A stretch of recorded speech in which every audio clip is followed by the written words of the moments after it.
My God, Hex's DBD tournament last night was very. It was something else. It really was. It was very hectic, very chaotic, but yeah, it was very entertaining. I've got to give it that. It was a very entertaining watch, nonetheless, of all the bugs and all the glitches and all the shit that happened. Um, and afterwards as well, after all the shit that happened as well afterwards, which I'll get into. Gotta just give props to hosting such a big tournament like that. Obviously, a lot of work went into it. So yeah, I just want to give props to hosting a very entertaining tournament, as I tweeted as well, because I don't usually use Twitter too often, but I checked Twitter, and a lot of stuff was happening afterwards after the tournament finished. So we'll get into that, and yeah, we'll get into that in a second. But yeah, GG's to all the people that participated as well. Finger Guns was a fucking maniac. It was unbelievable. Yeah, incredible, incredible stuff. And also well done to Oracle as well. Obviously, there's a lot of controversy that happened, so yeah, let's kind of get into that, I guess. So first of all, I wasn't there for the full 8 hours, something like that. I wasn't there for the first couple, first like an hour or two. I kind of missed the first hour or two, but I was there. I was watching it for about a good 6 hours, 5 6 hours. So I got most of the I watched most of it. So yeah, I'm able to give a good perspective or opinion or whatever on the actual tournament. I didn't just catch the last half an hour, and I do kind of know what happened. So obviously there's a lot of bugs in the game at the moment. There's quite a few bugs, and obviously they went into the tournament knowing. Well, I kind of like kind of fence it afterwards, but they went into the tournament knowing that the DS bug is apparent. So for some killers, not all of the killers get stunned for the full duration, 5 seconds from a DS stun. Some only get stunned by 2 seconds, which obviously kind of gives a bit of unfair advantage to the killer. You don't get stunned for 2 seconds by DS. Obviously little bugs like that can obviously affect the game massively, which it did. Apparently, I think it was. Yes, it was Oracle that was playing Killer, I believe. Yes, because Aaron was playing Killer. I wasn't here for this point, but apparently I think he was playing Spirit. She got stunned for 2 seconds from the DS stun, and then he was able to get a down for no head, which obviously gave a different outcome. Really, it affected the match quite a bit, and obviously in Oracle's favour. So obviously that affected them. Obviously though, nothing happened because obviously they went into the tournament that um, knowing that DS was going to be affected. So that's okay. That's point number one. DS was going to be affected. So later on, it was a play for it. Normally, later on, we get into a game where Finger Guns is the killer for Agony, and basically, he's trying to. I think he was Nurse, and he was basically right at the hook at the time, trying to go for the side that was rescuing. Tried to survive, tried to rescue with the other survivor on the hook had camaraderie, which is basically a perk which stalls the struggle timer. So they have more time to finish a gen and then go for save or something. So it's kind of a decent perk for tournaments. Apparently there's a bug. Apparently it was a camaraderie bug that made it so the survivor on the hook killed him, killed himself on the hook, which also resulted in the person trying to save also obviously getting downed as well because obviously right next to the killer. Now I've seen this. I've seen it on the replay. I've seen it on Scott Junn's stream as well. Like they put it up on the stream. I'm not convinced. I mean, maybe they had reviewed it a lot, but I don't see how, from looking at that little clip, that they could determine that was a camaraderie bug, considering that was never spoke about before. And obviously they continue to use the perk before and afterwards as well, straight after the game as well. So I'm not really sure. I'm not really sure. At the time, it does look really suspicious. It just does. And there's a lot of little things that you kind of think they're kind of favouring Oracle and they're going against Agony, which obviously, it just kind of looked like that a little bit from their outsider's point of view, especially watching it at the time. It does look like they kind of give, they kind of, yeah. I don't know how they could determine that as a bug just from the footage, but yeah, it's whatever.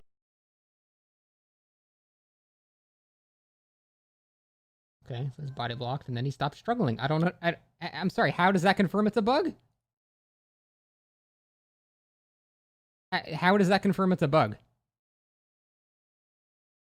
He tried to get a save.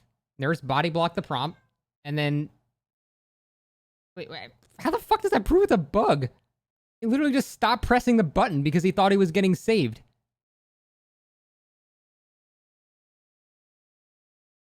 Yeah, the unhook was started and canceled. He probably just, yeah, he had a huge timer left. It doesn't matter. If you stop pressing spacebar, you immediately die.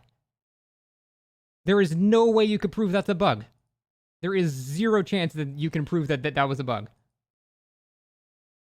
Because, like, look at the events that happen. Like, he starts, like, the prompt appears for a second, but then the nurse is, like, in that hitbox or something like that, so it stops. And then I guess they assumed that they were going to get saved. And then they just stopped pressing spacebar for a second like that. Regardless, the situation that they were in, it had been like 3 minutes with no gens. This guy was already on death hook with 5 gens up. They were not going to win. Even the announcers, even the commentators said that they were not going to win. Like, there is zero chance they were going to fucking win that match.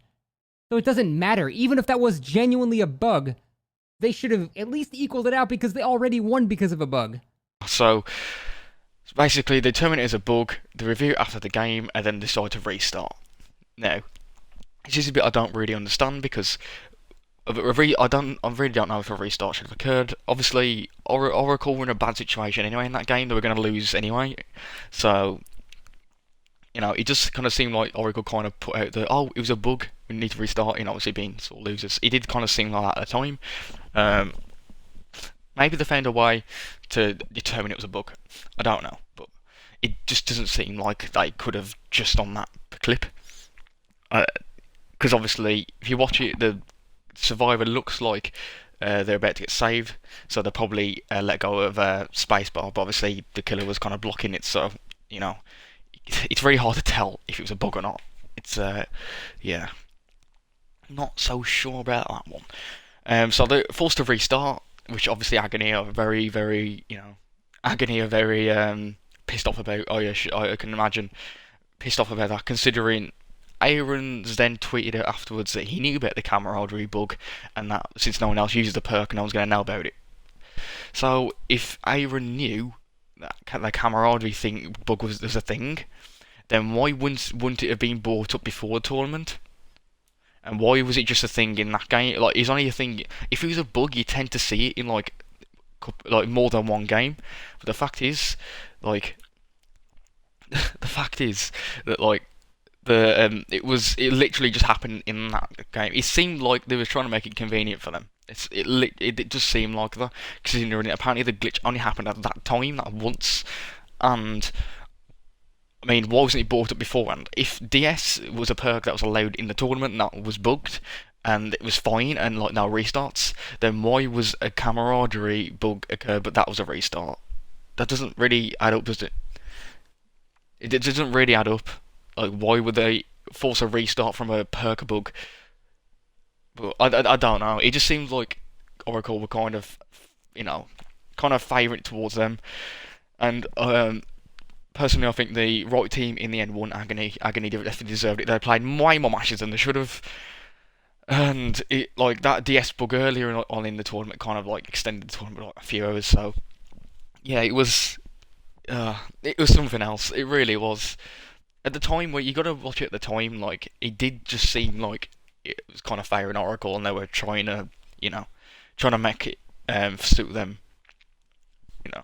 And obviously at the time, I was like, I didn't really know how to feel about Aaron because I did like his content. You know, I did watch him his videos and I'm subscribed to him, but he has shown like a little bit of toxic personality before in DBD, and he just wouldn't have surprised me if he was, you know, not being.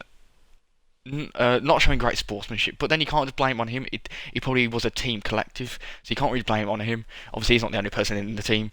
It just seems like Oracle were not playing fairly and using that camaraderie bug to their advantage for a restart, considering they knew they was going to lose that game anyway against finger guns. So yeah, obviously it played out and everything, and in the end, obviously Agony won. A lot of drama at the time. I think you've got to watch the VOD on Twitch. I'm pretty sure that'll still be up. What's the stream? Obviously, it's like a 9-hour stream, so it can take a while to find obviously the bits. But obviously, check out Scott Junn's stream as well. I'm assuming the VOD will still be up on Twitch there, so he done a watch along of it, and I watched that as well. So yeah, he actually set up a go well, like a fun thing for Agony, because obviously we thought they would lose at the time, but yeah, they managed to come through somehow. Somehow they managed to pull through. When Finger Guns 4% off the hook, which is like I think the second to last game, and oh my god, it was amazing. It was absolutely amazing. That literally was like the DBD gods, yeah, wanting Agony to win there. That was unbelievable. So there's a lot of people that missed out on this tournament as well. A lot of people I know that didn't even know it was happening. So you really did miss out on a really entertaining watch. A lot of bugs. Obviously DVD bugs getting in the way, and maybe the game isn't quite ready for a competitive stance just yet. But I think it was promising. The rules were mostly okay. Some were a bit 2 points each for a gen completed, and prioritising kills over. I don't know. I think hooks were a bit underappreciated in the rules. So, but there's a few things to look at, and there's quite a few things to learn from, because obviously, we're not sure if DBD is ready to be as competitive as it was. But it's still a very entertaining watch nonetheless. There's the Twitter blown up afterwards as well, quite a lot of debates and everything. Personally, as I said, there was apparently a lot of things going on behind the scene. Apparently, Oracle and the admins of the tournament, there's a lot of miscommunication. Apparently, Aaron said, there's a lot of Aaron was trying to say there was a lot of miscommunication, and it wasn't just there was up Oracle's arse, and they're trying to get them to win. It was kind of like, there's miscommunication on both sides, I guess. So that's a bit of a shame. It could have been a lot better in that regard. It did seem very disorganised towards the end, but obviously, it's not going to be perfect. Obviously, Twitter though, was it was going off. Obviously, Aaron's kind of emotions, his emotions running high. He's just lost the tournament. He's kind of ranting on Twitter a bit. And obviously, you just got to kind of just leave him to it, sort of thing. He's played DBD for like 8 hours straight. His emotions are running high. He's just lost a bloody DBD tournament, and people are still giving him shit. Like, I don't know. Well, giving him shit on a personal level, like attacking him, sort of thing. And I really don't agree with that. However, I do agree that it did seem like they were trying to use things to favour them, and I feel like obviously it's going to be the whole tournament is going to it was a very chaotic thing. So to expect for Aaron to kind of be shocked that he's getting shit, or even just some criticism, or even just be people questioning him. I'm like, this doesn't seem right. That doesn't seem right. And then he seems, I don't know. It just seems like surely you'd expect some shit. You're fucking going into a tournament that's going to be watched by a few thousand people at least. And considering how toxic the DBD community can be, I do think you've kind of go into that, putting your name in the spotlight, and kind of be kind of take some criticism where it could happen. So yeah, I think Aaron probably should have expected that more. It seems like he was just a bit surprised that he was getting any shit at all. But yeah, it was a lot happening on Twitter. I'm going to quickly go over some tweets that were going on. So yeah, just quickly go over that, and then we'll wrap up the video, I think. Yeah, usually just tweeted out just about the tournament sort of thing, saying GG's to everyone. Someone tweeted about Aaron there's miscommunication between Aaron and the admins, and they just seem a little bit unfair that if that's true, if what Aaron's saying is true. I'll reply with the whole thing was a mess though. A DS bug fucked Arcade over earlier, but now restart, but then a camaraderie bug occurs. There's no way to determine it being a bug, and they're forced to restart. Props to them putting the tournament together. There's a lot to learn in future. Also, that was fair enough. And then Hexy Gang. Obviously not. It would have been funny if the actual Hexy replied to my tweet, but obviously, that's not going to happen, is it? They put the DS bug was known to all teams. Teams agreed to continue with it and run it with their own risk on both tournament days. Camaraderie bug was something that was reviewed live by many admins and teams, which is fair enough. Obviously, the DS bug was known. Before tournaments, so that's fair enough.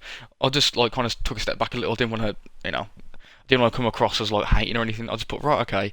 It did look quite suspicious though when they continued to use the camera already perk right after the bug occurred, knowing what happened in the previous game. From an outsider's view, it did look strange. Props to them hosting a very entertaining tournament though. Got to give credit where it's due. And someone replied to me, they had to reuse it in the rematch. They weren't allowed to change perks or characters, but Agony was allowed to, which, something to look at for the future. As I said, it did seem very Oracle-sided at first. Everything, seemed to be for Oracle, but maybe looking back at it now, there was miscommunication, there was mistakes, and there was unjust for both teams. So I guess we've got to take that into consideration. If Aaron saying he knew about the camaraderie bug before the tournament, so why wasn't it brought up before the tournament? Why did they forced to restart? They shouldn't have. I don't think a restart should have occurred. To be honest, I just don't think it should have. If the DS bug was a thing they knew about beforehand and now restart, then if Aaron knew about the camaraderie bug before the tournament, then why were they forced to restart? Why wasn't that brought up? Wasn't the camaraderie bug brought up before the tournament, so they knew about it beforehand and they wouldn't have to restart?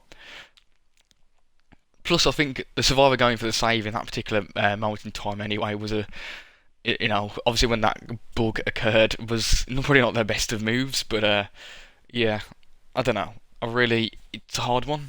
I think True Talent played against Oracle about a few weeks ago in just a normal game, and he was just using a Mimi Wraith build, and they were quite toxic to him during the game and in the post-game chat. So I didn't really have like a positive stance about Oracle anyway. So for that, and then for the tournament. Obviously, what happened in the tournament, it kind of gave me more a negative feeling about Oracle and maybe some of their players. Obviously, I'm not sure if what happened in True's game. I don't think it's the same players that were in the tourney, but it was just something I was keeping in mind. Finger Guns, as I said, is an absolute legend. Honestly, it was. I don't know if you noticed, but I think a fair few months ago now, he was in one of ItzzHazza's old videos where he played Freddy against him in his competitive team at the time. That was a very good watch. So yeah, that's also how I heard about Finger Guns beforehand as well. Props to Otz as well. He done really well in the tournament as well. It was a really good watch. Very quite a few bugs. Maybe we should give him the benefit of the doubt and say the camaraderie glitch did happen, but yeah, I don't know. Aaron has now also deleted his tweets from last night, or most of them, which is fair enough. It did seem like he was kind of not taking it too well, but as I said, my emotions were running high. He was playing DBD for so long, let him just rant. People seem to jump to mocking too quickly. I don't really agree with it. I feel like people should just chill out and just let him rant. Be in his situation, and then I think he'll understand. Or he did like this video, and there's probably a few things I was going to mention in this video that I've missed out. If there is, then I'll probably cover it in some other video at some point soon, or whatever. I'll probably mention it at some point. Or is anything I missed out? If you have enjoyed the video, don't give Aaron or anyone shit or anything, or attacking them. It's just not on. But yeah, I'll see you soon. Yeah, I'll see you soon.